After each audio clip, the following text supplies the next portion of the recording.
অনিবার্য কারণ ছাড়া নির্বাচন পিছানো বিএনপি মেনে নেবে না। তার মানে ডক্টর মোহাম্মদ ইউনূস অনিবার্য কারণ দেখাইলেই তো নির্বাচন পিছানো যাবে, ব্যাপারটা তো তাই দাঁড়ালো। ওনারা নির্বাচন চাচ্ছেন, এটা কি স্পেসিফিক বললেন? বললেন না।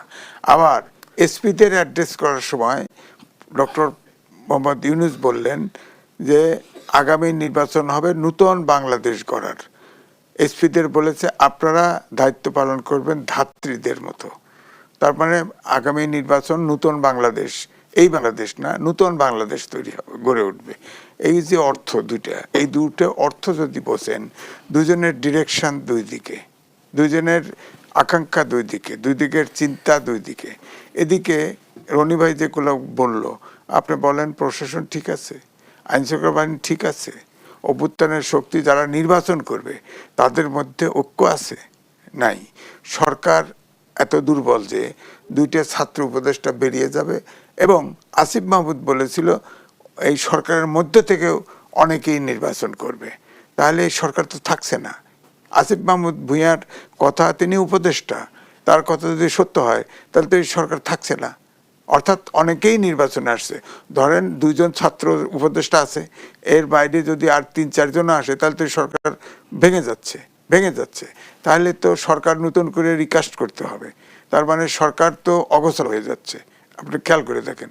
তো তাহলে আপনি বলেন যে অভ্যুত্থানের শক্তি, বিশেষ করে জামাত ইসলাম এবং বিএনপির মধ্যে ইতিমধ্যেই যে সব জায়গায় আপনার সংঘর্ষ হচ্ছে ইলেকশনের দিনে, তারা যদি উভয় পক্ষ, ধরেন বিএনপি চাচ্ছে কোনো মতে নির্বাচনে যাওয়া, গেলেই জিতবে, আবার জামাত ইসলাম মরিয়া হয়ে গেছে, তাদের অল্প থেকে সরকারে যাওয়া যাচ্ছে না, সুতরাং যা ইচ্ছে তাই বলে যাচ্ছে, অসংলগ্ন কথাবার্তা, দাঁড়িপাল্লায় গেলে ব্যস্ত পাওয়া যাবে, নানান কথা বলতেছে।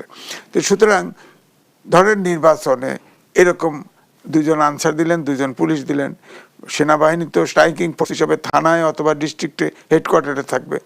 এখন ওইখানে হয়তো একটা সেন্টারে 4,500 সেন্টার হবে, খেয়াল করেন। তো ওইখানে ধরেন সেন্টারে 2 পক্ষের ধরো 400 লোক হাজির থাকলো, গোলমাল হলো, তখন বাক্স নিয়ে ধান ক্ষেত পাট খেতে দৌড় দিল, ঠেকাবে কে? এই ধরনের একটা সমস্যা কিন্তু আসতে পারে। আপনি সরকার শুরু করার সময় কোথার থেকে শুরু করবে, কোথায় শেষ করবে, এমনটি চিন্তা করতে পারেন নাই। ধরেন আমি বলি যে ভারতে তো 1 মাস ব্যাপী নির্বাচন হয়, আপনার সক্ষমতা নাই, আপনি দেশটাকে ভাগ করে নিলেন না কেন? 2 ডিভিশন 3 ডিভিশন করেন, নির্বাচন করেন। আবার অনেকে বলে যে তাদের অফিসার আছে, তাদের রিটার্নিং অফিসার বানানো, না, তাহলে তো কাজ হবে না, কারণ তখন প্রশাসনের লোক কোঅপারেট করবে না, হেল্প করবে না। আপনি প্রথমেই যেটা করা উচিত ছিল, প্রশাসন ক্যাডার একটি প্রশাসন ক্যাডার সারা দেশ চালায়, ইউনো পর্যন্ত প্রশাসন ক্যাডার, এর বাইরে 25টা ক্যাডার আছে, সেখান থেকে আপনি এই ফেসিবাদের দোসর ক্যাডার বণিক বার্তা ছাপছে 10 দিনের যে 95% হচ্ছে জেনে হোক না জেনে হোক ফেসিবাদের দোসর, তার 25টা ক্যাডার বাইরে রয়েছে না, তার সেখান থেকে নিতেন বেছে নিয়ে 7 দিনের ট্রেনিং দিতেন। তাহলে তো এখানে তো সালাম সাহেব বিজ্ঞানী বা আমেরিকার সঙ্গে ডক্টর ইউনূসের আদৌ কোনো সম্পর্ক আছে কিনা, বা এখন যারা আছেন তাদের সঙ্গে ডিপ স্টেটের বা আন্তর্জাতিক কোনো চক্রের আদৌ কোনো সম্পর্ক নেই ধরে নিলাম, কিন্তু যদি থাকে ইনকেস, তাহলে সেখানে কী ধরনের ভয়াবহ ঘটনা ঘটতে পারে, যেটা আজিজ ভাই বলেছেন। প্রথমত হলো যে আমেরিকার মতো রাষ্ট্র কোনো একটা দেশে তাদের এজেন্ট নিয়োগ করার জন্য তারা দীর্ঘদিন ধরে তাদেরকে লালন পালন করে এবং তাদেরকে সমাজে প্রস্ফুটিত করার জন্য যত নার্সারিং দরকার, সার দরকার দেয়। যেমন ধরুন এখন তারা আক্রমণ করবে ভেনেজুয়েলা, তো ভেনেজুয়েলার হুগো শ্যাভেজের পরে এখন যিনি আছেন তার সঙ্গে পেরে উঠছে না, কিন্তু ওখানে কাউন্টার আক্রমণ করার পরে একটা বিকল্প সরকার গঠন করার জন্য ওখানে কিন্তু তার একটা দালাল তাবেদার তৈরি করেছে এবং এই বছর তাকে শান্তিতে নোবেল পুরস্কার দিয়েছে। আবার দেখেন পাকিস্তানে একজন মালালা ইউসুফজাইকে তারা তৈরি করেছে। আবার দেখেন মায়ানমারে তারা একজন অং সান সুচিকে এই নোবেল পুরস্কার দিয়ে তৈরি করে রেখেছে। তো এইরকম মানে ওদের যে ডিপ স্টেট পলিসি থাকে। তো এখন ধরুন আপনাকে আজকের এই জুই থেকে দেখা গেল যে আপনাকে কোনো একটা সময় বাংলাদেশের পররাষ্ট্রমন্ত্রী বানানো হলো, আপনাকে আন্তর্জাতিকভাবে you are the man of the, মানে সারা পৃথিবীর প্রভাবশালী 100 জন নারীর মধ্যে আপনার নাম চলে আসলো এবং আমেরিকার যাকে বলা হয় আপনার পিছনে $1 মিলিয়ন ব্যয় করলো যখন আপনার বয়স হলো 50 বা 60 বছর। তখন সত্যিকার অর্থেই আপনাকে দেখা গেল দেশের প্রধানমন্ত্রী বানানো হয়ে গেল, আমেরিকা করলো। এবং এই কাজটা করার জন্য তারা হয়তো 20 বছর 30 বছর আপনার পেছনে বিনিয়োগ করেছে, যেমন আপনাকে বসিয়েছে। 30 বছর বিনিয়োগের পরে আপনার কি মনে হয় তাদের স্বার্থ না উদ্ধার করে আপনি সেই পথ থেকে যেতে পারবেন? নিশ্চয়ই ভূ রাজনীতিতে চ্যারিটি বলতে কিছু নেই। না, কোনো চ্যারিটি নাই। ফলে এখানে যদি ডিপ স্টেটে, যদি আমি আবার বলছি, যদি ডিপ স্টেটের পলিসি অনুযায়ী তারা এখানে এসে থাকে, তাহলে কতগুলো প্রিকন্ডিশন আছে যে এই শর্তের ভিত্তিতে আমি তোমাকে বসালাম, তোমাকে যদি বাঁচতে হয় এই শর্ত পূর্ণ করে বাঁচতে হবে, মরতে হলেও আমরা দেখব এই শর্ত পূর্ণ না করে তুমি মরতে পারবে না। এটা হলো ডিপ স্টেটের নিয়ম। নিশ্চয়ই অবগত আছেন, আইআরআই পরিচালিত এক জরিপের ভিত্তিতে জানিয়েছেন প্রধান উপদেষ্টা ডক্টর মোহাম্মদ ইউনূস এবং অন্তর্বর্তী সরকারের প্রতি বাংলাদেশের ব্যাপক আস্থা প্রকাশ পেয়েছে জরিপে। আমি সেই জরিপ নিয়ে আপনার মূল্যায়ন জানতে চাই। আবারও বিরতির সময় হয়েছে, বিরতি নিয়ে ফিরছি। দর্শক, দেশ সাম্প্রতিকের এই পর্যায়ে আবারও বিরতি নিচ্ছে, সাথেই থাকুন। আবারও আমন্ত্রণ, আপনারা দেখছেন দেশ সাম্প্রতিক। আমরা আবারও ফিরছি আলোচনায়। জনাব গোলাম বারো রনি, আইআরআই পরিচালিত এক জরিপ উঠে এসেছে। 69% মানুষ বলেছেন যে ডক্টর ইউনূস ভালো কাজ করছেন এবং 70% জানিয়েছেন যে তার অন্তর্বর্তী সরকারের কর্মকাণ্ডে তারা সন্তুষ্ট। সবকিছু মিলিয়ে আপনার পর্যবেক্ষণ জানতে চাই জরিপকে কেন্দ্র করে। প্রথমত এই ধরনের জরিপ সবসময় উদ্দেশ্য প্রণোদিত, বিশেষ করে আমাদের দেশে এগুলো কখনো করানো হয় টাকা দিয়ে। মানে আপনার পক্ষে রিপোর্ট নেওয়ার জন্য আপনি যখন খুব হীনমন্যতায় ভুগেন, টাকা দিয়ে এই ধরনের রিপোর্ট করানো হয়। আবার কখনো দেখা যাচ্ছে যে আপনাকে বেকুব বানানোর জন্যে আপনার যারা প্রতিপক্ষ তারা, যাকে বলা হয়, এই রিপোর্টগুলো করাচ্ছে। এগুলো কেন করানো হয়? মূল ব্যাপারটা হলো যে আপনাকে গিয়ার আপ রাখার জন্য। মানুষ সবচেয়ে বড় ভুল করে দুটো সময়টাতে, যখন মানুষ খুব হতাশার মধ্যে থাকে, ভীত সন্ত্রস্ত থাকে, সিদ্ধান্ত নিতে পারে না। আর মানুষ যখন খুব আনন্দে উদ্বেলিত থাকে, তখন মানুষ সবচেয়ে বড় ভুলগুলো করে। এখন ডক্টর মোহাম্মদ ইউনূস উনি যে পর্যায়ে আছেন, এখন তার ক্ষমতার একেবারে শেষ সময়টি। তো সেই অর্থে যদি ধরেন নির্বাচনের তফসিল যদি ঘোষণা হয়ে যায় 11 তারিখে, তাহলে আমাদের সেই সরকারের হাতে কার্যত সময় আছে কয়দিন? 4-5 দিন, 6-7 দিন। তো এই সময়টিতে যখন আপনাকে স্বপ্ন দেখানো হলো যে দেশের 70% লোক আপনাকে পছন্দ করে, তখন আপনার অন্তর্নিহিত যে শক্তি, যেটিকে লোভ বলেন, লালসা বলেন, কামনা বলেন, বাসনা বলেন, কিংবা ধরেন দায়িত্ব এবং কর্তব্যবোধ, তার মধ্যে হয়তো বলতে পারে যে একটা কর্তব্যবোধ যে স্যার, এই জাতির 70% লোক আপনাকে পছন্দ করে।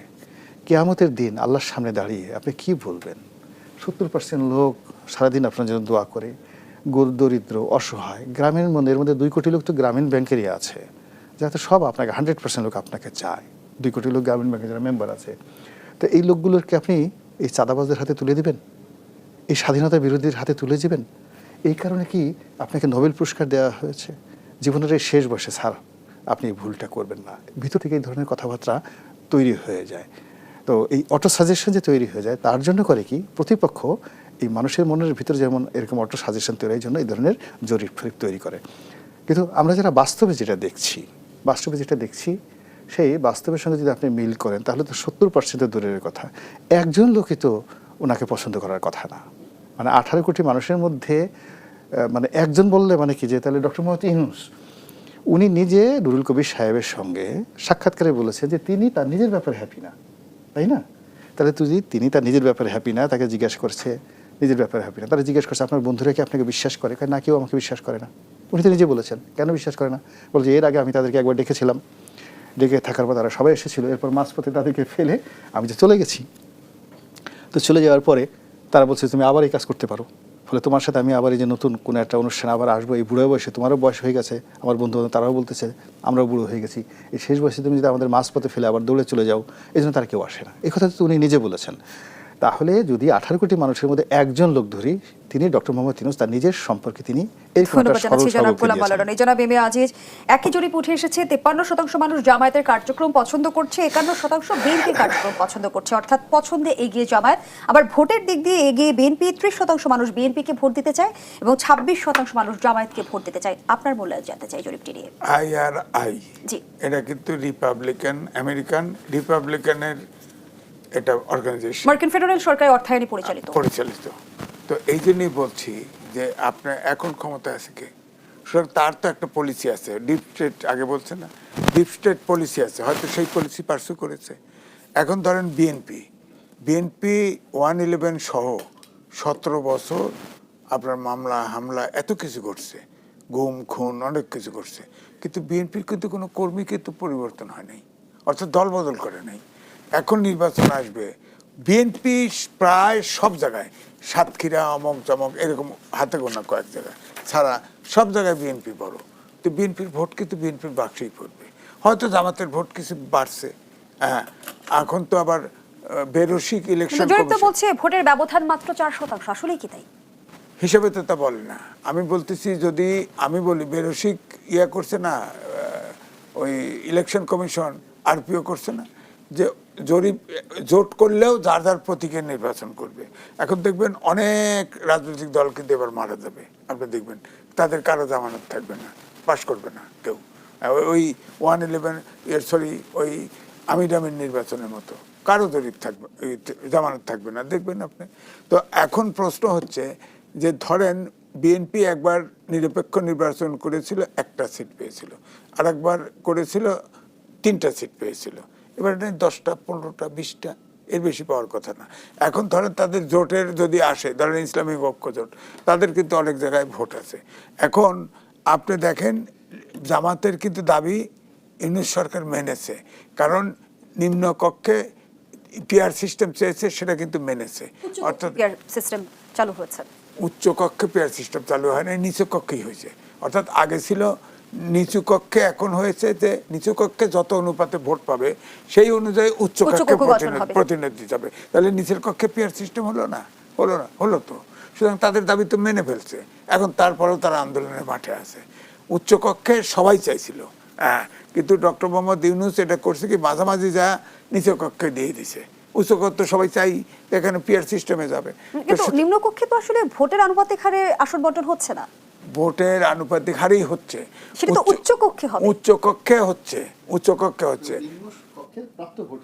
কিন্তু নিম্নকক্ষে তো আসন বন্টনটা সেভাবে হচ্ছে না। না, সেটা না হোক, কিন্তু যদি উচ্চ কক্ষটাকে এমন করা হতো যে নিম্ন কক্ষ আলাদা ভোট হবে আর উচ্চ কক্ষে পিআর হবে কিন্তু আলাদা ভোট হবে, তাহলে তো সিদ্ধান্ত নেওয়া যাচ্ছে একসাথে হচ্ছে, ফলে তো ভোটটা তো ভোটটাতে একসাথে হচ্ছে, ফান্ডামেন্ট হিসেবে ধরছে তো ওটা ধরছে হলো ওইটা।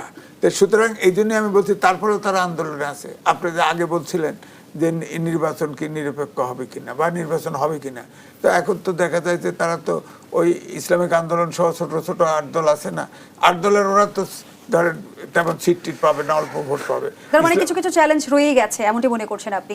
অসংখ্য ধন্যবাদ জানাচ্ছি জনাব এম এ আজিজ, ধন্যবাদ জানাচ্ছি জনাব গোলাম মাওলা। নির্বাচন এই তো কালকে পরশুদিন শেষ করছি, কেন খালি ওই প্রশাসন ক্যাডারের বাইরে যেতে পারে না? কারণটা কি? কোন সরকারি যেতে পারে না, কারণটা কি? 25টা ক্যাডার রয়েছে, তারা শিক্ষিত। অ্যাডমিনিস্ট্রেটিভ ক্যাডারে, প্রশাসন ক্যাডারে ডিগ্রি পাস হলেও বিসিএস দেওয়া যায়, ওদের মাস্টার ডিগ্রি লাগে প্রত্যেকটা। আর 25টা ক্যাডারে মাস্টার ডিগ্রি লাগে এবং অনেক পিএইচডি, তাদের আপনি বেছে নিতে পারেন না কেন? 25টা ক্যাডারে আপনার 64টা ডিসিট লাগে। আপনার 25টা ক্যাডারে যদি আপনি 25টা ক্যাডারে 5টা করেও বেছে নেন, আর অন্য প্রফেশন থেকে যদি নেন, আর প্রশাসন ক্যাডারেও নেন, কিন্তু এখান থেকে বেছে নেন, আপনি ঘুরে ফিরে লটারি দিতে ওদের একই কথা, যে লাউ সেই কেদু। আপনি লটারি করলেও তো ওরাই, লটারি না করলেও ওরাই, যেভাবেই দেন। এখন এই জন্য বলছি চাঁদের দেশ থেকে এনেও কোনো লাভ হবে না। মূল কথা হচ্ছে সরকারের ইচ্ছা শক্তি আছে কিনা। ধরেন প্রশাসন ঠিক আছে, ধরেন আইন শৃঙ্খলা বাহিনী ঠিক আছে, আপনি রাজনৈতিক দলগুলো কি আন্তরিক আছে? তারা ভোটাররা কি ঠিক মতো ভোট দিতে পারবে বলেন? রাজনৈতিক দলের ভিতরে মল্লযুদ্ধ শুরু হয়ে গেছে না, খুনোখুনি শুরু হয়ে গেছে না, অস্ত্র নিয়ে হানাহানি শুরু হয়ে গেছে না। ধরেন আমি গভর্নমেন্ট সাইড বাদ দিলাম, তারা আন্তরিক নির্বাচন দিবে, প্রশাসন ঠিক নেই। আবার দেখেন, অর্থাৎ অভ্যুত্থানে যারা নির্বাচনে করবে এরা হলো মূল 1 নম্বর স্টেক হোল্ডার, এদের মধ্যে তো ঐক্যমত্য নেই, তাদের ভিতরে হানাহানি শুরু হয়ে গেছে। তো নির্বাচনটা হবে কিভাবে? এখন তাদেরকে নির্বাচনটা ঘাড়ে ধরে করাতে হলে প্রশাসন লাগবে, আইন শৃঙ্খলা বাহিনী লাগবে, সেটা তো ওই নাই। দ্বিতীয়ত সরকার, আপনি বলেন সরকারের যে এজেন্ডা, আপনি নির্বাচন হবে কি হবে না প্রশ্ন করেছেন। আমেরিকায় যখন এক্সপোর্টে, বাংলাদেশের এক্সপোর্টের উপরে কর বসায়, ওরা নেগোশিয়েট করতে গেছে না আমেরিকায়, যাওয়ার পরে নেগোশিয়েট করছে, কিন্তু সাথে কিন্তু আনডিসক্লোজ এগ্রিমেন্ট করছে। অন্তর্বর্তীকালীন সরকার তারা গোপন চুক্তি করেছে। এই চুক্তিতে কে আছে, কি আছে জানেন আপনি? জানেন না। ইতিমধ্যে 2টা পোর্ট দিয়ে দিছে, 2টা পোর্ট আমেরিকান কোম্পানিরে দিয়ে দিছে। আবার মানবিক করিডোরের কথা আলোচনা হচ্ছিল না, প্রোটেস্ট হচ্ছিল, মানবিক করিডোর যদি চুক্তিতে থেকে থাকে। 80টা দেশের সামরিক ঘাঁটি আছে আমেরিকার, এই সাবকন্টিনেন্টে নাই। আমাদের ভূখণ্ড হচ্ছে সবচেয়ে উপযোগী। যদি একটা ওই এগ্রিমেন্ট করে থাকে কি করবেন? তাহলে ওইগুলো সমাপ্ত না হওয়া পর্যন্ত এই সরকার তো ক্ষমতা ছাড়বে না। কারণ ইউনূস সাহেব তো নিজের সব বিদেশ থেকে এক্সপার্ট হয়ে আইছে। এটা তো আমি বলি, অনেকে বলে অন্তর্বর্তীকালীন সরকার, আমি বলি ফরেনারের নেতৃত্বে, বিদেশিদের নেতৃত্বে অন্তর্বর্তীকালীন সরকার। ধন্যবাদ জানাচ্ছি জনাব এম এ আজিজ। জনাব গোলাম মাওলা রনি, যে বিষয়টি জনাব এম এ আজিজ তুলে ধরেছে, চুক্তির সাথে সরকারের ক্ষমতা দীর্ঘায়িত হওয়ার কোনো সম্পর্ক আছে কি? যদি আপনি মার্কিন ডিপ স্টেট পলিসি ধরেন, আমরা জানি না এটা সত্য না মিথ্যা,